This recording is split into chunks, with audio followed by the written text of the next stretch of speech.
कृष्णा राधे राधे। आप सभी का स्वागत है हमारे चैनल पर। भाद्रपद अमावस 23 अगस्त 2025 को है और अमावस के दिन भगवान शिव और भगवान विष्णु की पूजा करने और सोना धोबिन की कथा सुनने से सुख सौभाग्य और अखंड सौभाग्य की प्राप्ति होती है। अमावस के दिन विशेष रूप से अमावस के दिन पीपल के पेड़ की पूजा और 108 परिक्रमा करने से शुभ फलों की प्राप्ति होती है। और इस दिन सोना धोबिन की कथा, यह कथा विशेष रूप से सुहाग की रक्षा और अखंड सौभाग्य के लिए सुनी जाती है। इसीलिए यह कथा अमावस के दिन अवश्य सुननी चाहिए। और घर में सुख समृद्धि का वास होता है, जीवन सुखी होता है। जिस घर में अमावस के दिन यह कथा सुनी जाती है उस घर में धन्य धान्य की कमी नहीं होती। वह घर धन्य धान्य से भर जाता है और स्त्रियां सौभाग्यवती होती हैं और जीवन के सभी दुख दूर हो जाते हैं, क्योंकि भगवान विष्णु और भगवान शिव की कृपा प्राप्त होती है। माता लक्ष्मी और माता पार्वती की भी कृपा मिलती है और पितरों का भी आशीर्वाद मिलता है।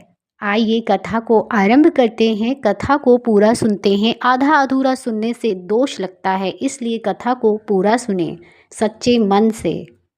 ओम गण गणपते नमः।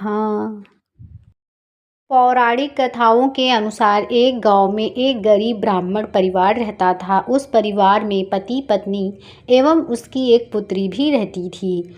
उसकी पुत्री समय के गुजरने के साथ साथ धीरे धीरे बड़ी होने लगी। उस पुत्री में बढ़ती उम्र के साथ साथ सभी स्त्रियों जैसे सागुणों का विकास हो रहा था। वह कन्या सुंदर, संस्कारवान और गुणवान थी, परंतु गरीब होने के कारण उसका विवाह नहीं हो पा रहा था। एक दिन उस ब्राह्मण के घर एक साधु महाराज पधारे।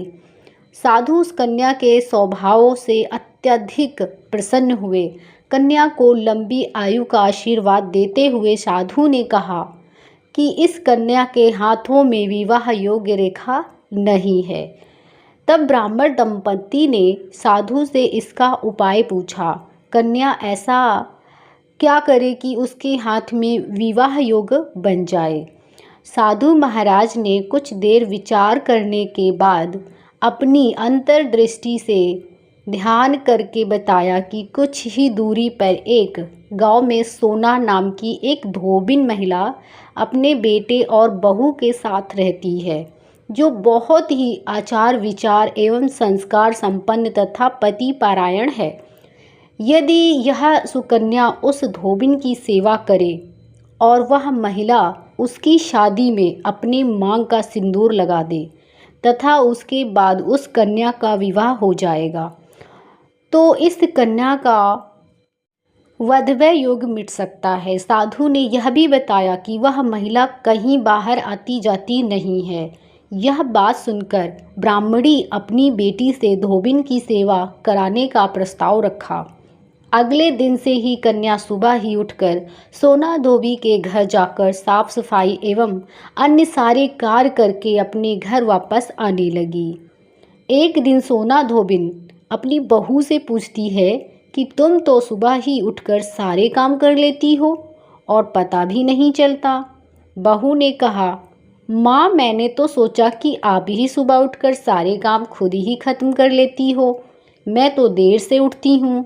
यह सब जानकर दोनों सास बहू घर की निगरानी करने लगी कि कौन है जो सुबह ही घर का सारा काम करके चला जाता है। कई दिनों के बाद धोबिन ने देखा कि एक कन्या मुंह ढके अंधेरे में घर में आती है और सारे काम करने के बाद चली जाती है।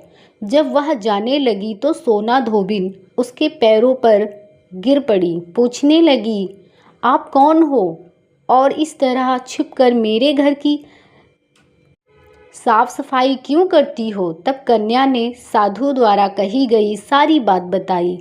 सोना धोबिन पति परायण थी, अतः उसमें तेज था। वह तैयार हो गई। सोना धोबिन के पति थोड़ा अस्वस्थ थे।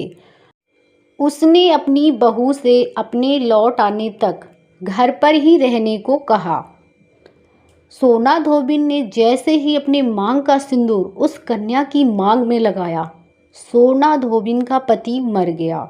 उसे इस बात का पता चल गया। वह घर से निर्जला ही चली गई। यह सोचकर कि रास्ते में कहीं पीपल का पेड़ मिलेगा तो उसे भंवरी देखकर और उसकी परिक्रमा करके ही जल ग्रहण करेगी। उस दिन शनि अमावस थी। ब्राह्मण के घर मिले पूड़ी पकवान की जगह उसने ईंट के टुकड़ों से 108 बार भंवरी देकर 108 बार पीपल के पेड़ की परिक्रमा की और उसके बाद जल ग्रहण किया। ऐसा करते ही उसके पति के मृत शरीर में वापस जान आ गई। धोबिन का पति फिर से जीवित हो उठा। तभी इस कथा के बिना शनि अमावस की पूजा अधूरी मानी जाती है। अमावस की कथा सुनने से भगवान विष्णु और माता लक्ष्मी की भी कृपा प्राप्त होती है और देवों के देव महादेव माता पार्वती की भी कृपा प्राप्त होती है और इस दिन पितरों का भी आशीर्वाद मिलता है। और अमावस के दिन कथा सुनने से पितृदोष से मुक्ति मिलती है और सुख शांति की प्राप्ति होती है। अमावस, जिसे अंधेरी रात भी कहा जाता है, हिंदू धर्म में एक महत्वपूर्ण तिथि है। यह मासिक धर्म एवं अंतिम दिन होता है और इसे पितरों के लिए श्राद्ध और तर्पण करने के लिए शुभ माना जाता है। अमावस के दिन लोग उपवास करते हैं, भगवान शिव और विष्णु जी की पूजा करते हैं और कथा सुनते हैं। इस कथा को सुनने से अखंड सौभाग्य की प्राप्ति होती है, अखंड सौभाग्य का आशीर्वाद मिलता है और घर में सुख समृद्धि का वास होता है, जीवन सुखी रहता है। ऐसी ही वीडियो देखने के लिए हमारे चैनल को लाइक करें, सब्सक्राइब करें और कमेंट बॉक्स में जय श्री हरि, हर हर महादेव अवश्य लिखें दिल से।